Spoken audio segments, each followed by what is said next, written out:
अस्सलाम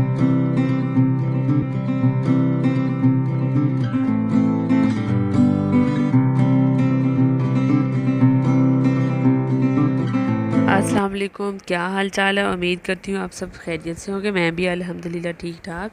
आज मैं बनाने जा रही हूँ देगी यखनी पुलाव, जिसके लिए मुझे चाहिए 2 अदद प्याज, टमाटर, अदरक लहसुन का पेस्ट, कुटी हुई सब्ज़ मिर्चें, ज़ीरा, सूखा धनिया पाउडर। यहाँ मैंने गोश्त लिया है 1 किलो। यखनी के लिए मुझे चाहिए छोटी लाल मिर्च, जिसे आमतौर पर कश्मीरी मिर्च भी कहा जाता है, जिसमें दालचीनी है, लौंग है, काली मिर्च है, सूखा धनिया है, सौंफ है और ज़ीरा है। पहले मैं चावलों को धो के भिगो देती हूँ, इसके बाद हम रखते हैं यखनी। जी बिस्मिल्लाह पढ़ते हैं और स्टार्ट करते हैं आज की रेसिपी। जिस तरह ईद आ रही है, ईद उल ज़ुहा पे ये बनाएं और अपने घर वालों को खिलाएं और तारीफ़ें वसूल करें। बहुत मज़ेदार बनता है, आप ट्राई कीजिएगा। अगर प्लीज़ आप मेरे चैनल पे नए हैं तो मेरे चैनल को लाइक कीजिएगा, सब्सक्राइब कीजिएगा और शेयर कीजिएगा। प्लीज़ ज़्यादा से ज़्यादा सब्सक्राइब करें और लाइक करें। जी यहाँ पे मैं बना रही हूँ यखनी। यखनी के लिए मैंने डाला है गोश्त, इसके साथ वो जितने खुश्क मसाला जाते वो मैंने ऐड कर दिए, गरम मसाले, नमक डालेंगे। मैं सिर्फ ये लाल गोल मिर्चें और नमक ऐड करूँगी, इसके अलावा काली मिर्च डाली है, इसके अलावा कोई और रेड चिली पाउडर मैं कुछ नहीं डाला। इसके बाद मैं डाल दूँगी पानी डाल के हमने यखनी रख दी पकने के लिए। इधर जब तक तैयार कर लेते हैं चावलों का मसाला। ऑयल डालने के बाद गरम मसाला, जिसमें दालचीनी और लौंग है। अब मैं ऐड करूँगी इसमें तेज़पात को भी ऑयल में डाल के अच्छी तरह गरम कर लें। जब इन सब चीज़ों का असर ऑयल में निकल आए तो इसके साथ ही मैं डालूँगी प्याज मैंने बहुत ज़्यादा नहीं लिया, 2 से 3 अदद छोटे साइज़ के प्याज थे जो मैं यूज़ करूँगी। प्याज को हमने डार्क ब्राउन कलर देना है, लाइट कलर नहीं रखना, बहुत ज़्यादा लाइट ना हो ना बहुत ज़्यादा डार्क, मीडियम सा कलर होना चाहिए ताकि चावलों में उनका कलर आए। यहाँ मैंने प्याज डाल दिया, प्याज को हमने ब्राउन होने तक पकाना है। ये देखिए मेरा प्याज ऑलमोस्ट डन हो चुका है। अब मैं डालूँगी इसमें गोश्त जो हमने यखनी बनाने के लिए रखा था।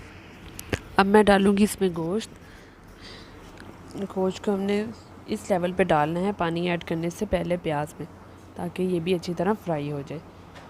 गोश्त डालने के बाद हमने इसे अच्छी तरह भून लेना है। भूनने के बाद अब मैं ऐड करूँगी बीच में लहसुन अदरक का पेस्ट, टमाटर मैंने बहुत ज़्यादा नहीं लिए थे, 2 से 3 अदद के मुनासिब साइज़ के टमाटर थे जो अब हमने इसमें ऐड कर लिए। अब इसको अच्छी तरह हम भून लेंगे, इसका मसाला तैयार कर लेंगे।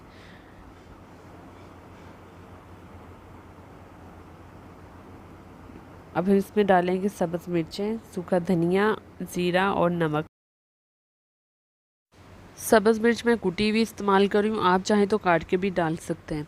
अब हम इसे अच्छी तरह भून लेंगे ताकि हमारे जो टमाटर है वो अच्छी तरह गल जाएं। अब मैं इसमें ऐड करूँगी थोड़ा सा पानी डाल के अब हम इसे ढक के रख देंगे ताकि जो टमाटर हैं वो गल जाएं।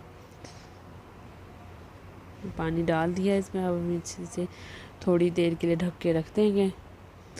ये देखें माशाल्लाह कितना खूबसूरत, कितना प्यारा और कितना कलरफुल मसाला बना है। तो अब ये सोचे ये मसाला इतना मज़ेदार है तो ये पुलाव कितना ज़बरदस्त बना होगा। हमारा मसाला हो चुका है रेडी। अब मैं इसमें डालूँगी यखनी जो हमने गोश्त डाल के बनाई थी।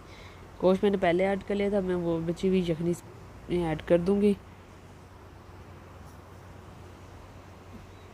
यखनी ऐड करने के बाद आप एक दफ़ा नमक ज़रूर टेस्ट कर लीजिएगा, क्योंकि समटाइम नमक कम रह जाता है चावलों में, तो आप ज़रूर चेक कर लीजिएगा। ये चावल हैं जो मैंने भिगो के रखे थे, चावलों को कम से कम मैंने आधा पौना घंटा भिगोया था। मैं स्ट्रेन करके अब इस यखनी में डाल दूँगी। चावल डाल दिए। चावल डालने के बाद बस इसे 1 या 2 दफ़ा हिलाने के बाद इसे कवर कर देना है जब तक हम बना लेते हैं राइस के साथ चटनी बनाने के लिए मैंने लिए 2 सब्ज़ मिर्चें और थोड़ा सा सब्ज़ धनिया। यहाँ पे मैं दही की चटनी बनाने जा रही हूँ। सब्ज़ मिर्चें और धनिया को हम ग्राइंड कर लेंगे, ग्राइंड करके योगर्ट में ऐड कर देंगे। ये देखिए मेरे जो राइस हैं वो तकरीबन दम लगाने के हो चुके हैं।